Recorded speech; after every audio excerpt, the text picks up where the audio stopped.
दोस्तों, आए दिन एलियन और यूएफओ देखे जाने की खबरें आती रहती हैं।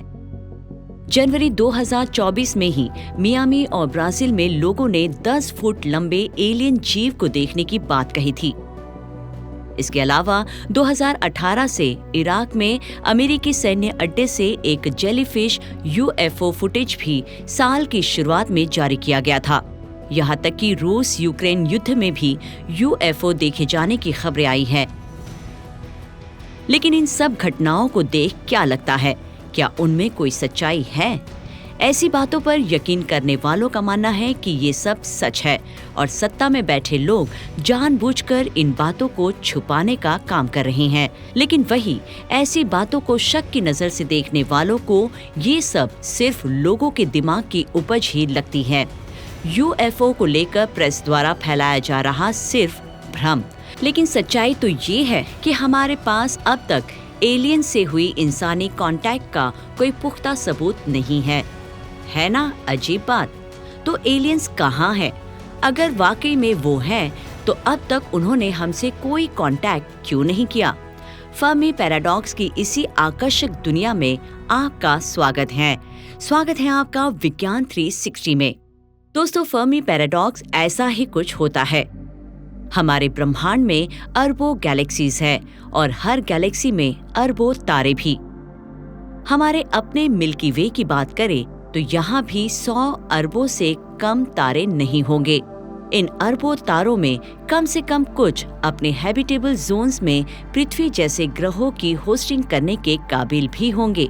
हमारा सूर्य सिर्फ 5 अरब साल पुराना है, लेकिन इस विशाल ब्रह्मांड में हमारे सूर्य से भी बहुत पुराने तारे मौजूद हैं। यदि पृथ्वी जैसे ग्रहों का होना आम बात है, तो हो सकता है कि उनमें से कुछ में बहुत पहले ही बुद्धिमान जीवन विकसित हुए होंगे, जैसा कि पृथ्वी पर विकसित हुए हैं।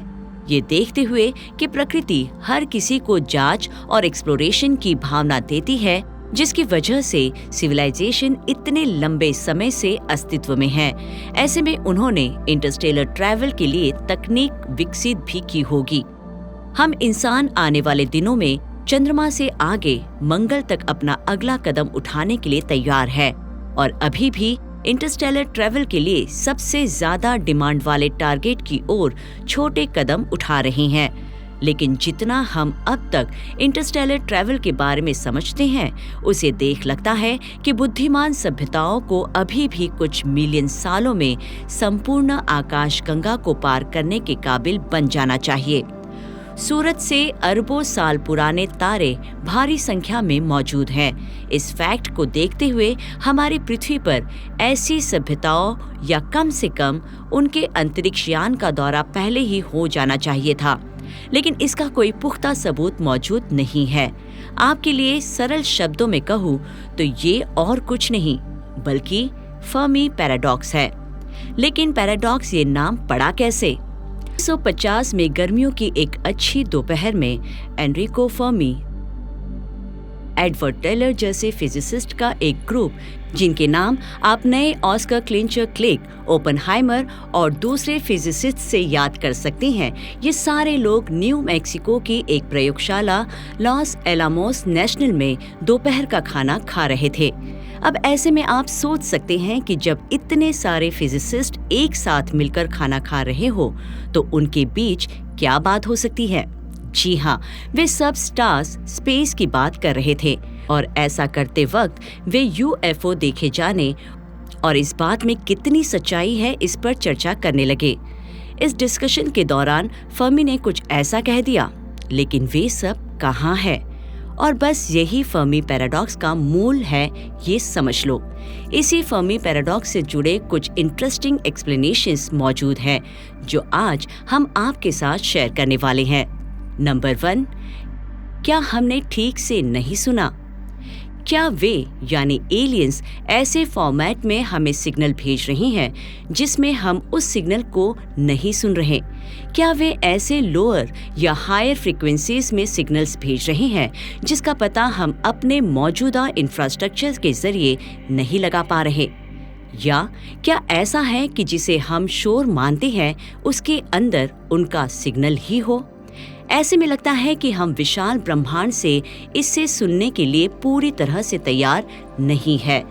हर वक्त सभी दिशाओं से सुनना मुमकिन भी नहीं होता। क्या इस तरह से हम उनके द्वारा भेजे जा रहे सिग्नल्स को मिस कर रहे हैं? इसका मतलब ये है कि जब किसी एलियन सिविलाइजेशन से रेडियो सिग्नल्स का पता लगाने की बात आती है तो हम पूरी तरह से कोइंसिडेंस पर डिपेंड होते हैं। यदि हमारे रेडियो एंटीना ठीक से डायरेक्शन में पॉइंटेड किए जाए, जहां से एक हाइपोथेटिकल एलियन सिविलाइजेशन हमें सिग्नल भेज रही है और जिस एग्जैक्ट फ्रीक्वेंसी पर वे भेज रही हैं उस पर ट्यून किया जाए, तभी और सिर्फ तभी हम उनसे कुछ सुन सकते हैं। नंबर 2, इंसानों ने काफी समय से नहीं सुना। एक और लिमिट फैक्टर है और वो है टाइम। हमारे ब्रह्मांड के अरबों साल के इतिहास की तुलना में इंसानों का वजूद वक्त का बहुत ही छोटा सा हिस्सा है। हम इतने कम समय के लिए अस्तित्व में हैं कि शायद हमें किसी एक्स्ट्रा टेरेस्ट्रियल सिविलाइजेशन से कुछ भी सुनने के लिए जितना टाइम चाहिए, शायद उतना टाइम हमें ना मिले। इसके अलावा रेडियो ट्रांसमिशन तकनीक हमारे द्वारा 1895 में विकसित की गई थी। इसका मतलब है कि हम कॉस्मोलॉजिकल टाइम स्केल की तुलना में बहुत कम वक्त के लिए सिग्नल भेज रहे हैं, जिसकी वजह से वहाँ अगर कोई एलियन लाइफ है तो उनके लिए हमारा पता लगाना मुश्किल हो गया है। Number 3, the dark forest hypothesis यानी परिकल्पना। पैराडॉक्स को समझाने के लिए दिया गया एक और तर्क डार्क फॉरेस्ट हाइपोथेसिस है। लियो सिक्सिन द्वारा लिखे गए 2018 के उपन्यास द डार्क फॉरेस्ट में फर्मी पैराडॉक्स के लिए एक साहित्यिक समाधान देते हैं। उनका कहना है कि कई एलियन सिविलाइजेशंस मौजूद हैं, लेकिन वे चुप रहना पसंद करती हैं क्योंकि वे अपने अलावा किसी दूसरे बुद्धिमान जीवन रूप को भविष्य के लिए खतरा मानती हैं।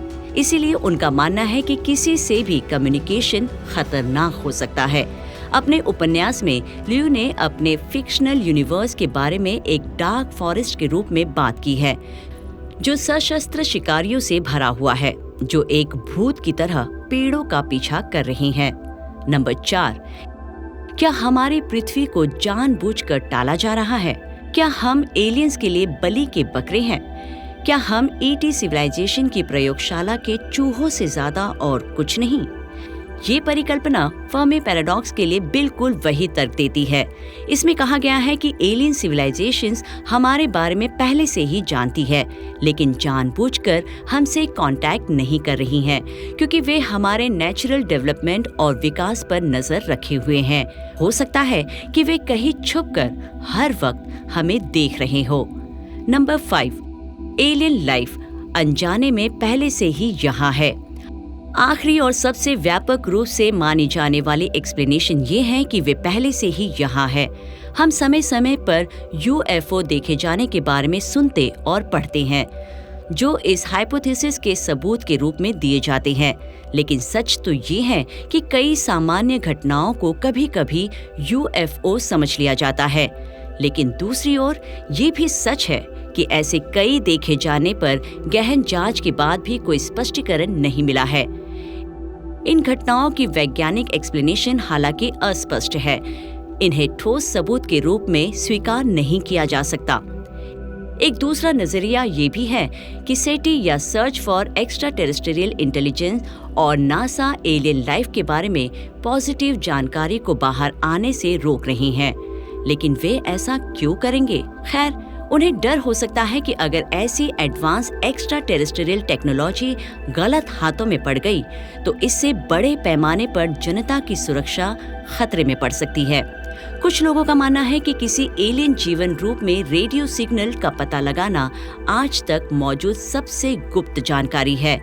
ये केवल एक्सप्लेनेशंस हैं जो फर्मी पैराडॉक्स के लिए मौजूद है, जबकि असल में कोई भी फर्मी के सवाल जैसे लेकिन हर कोई कहाँ है, इसका जवाब नहीं जानता।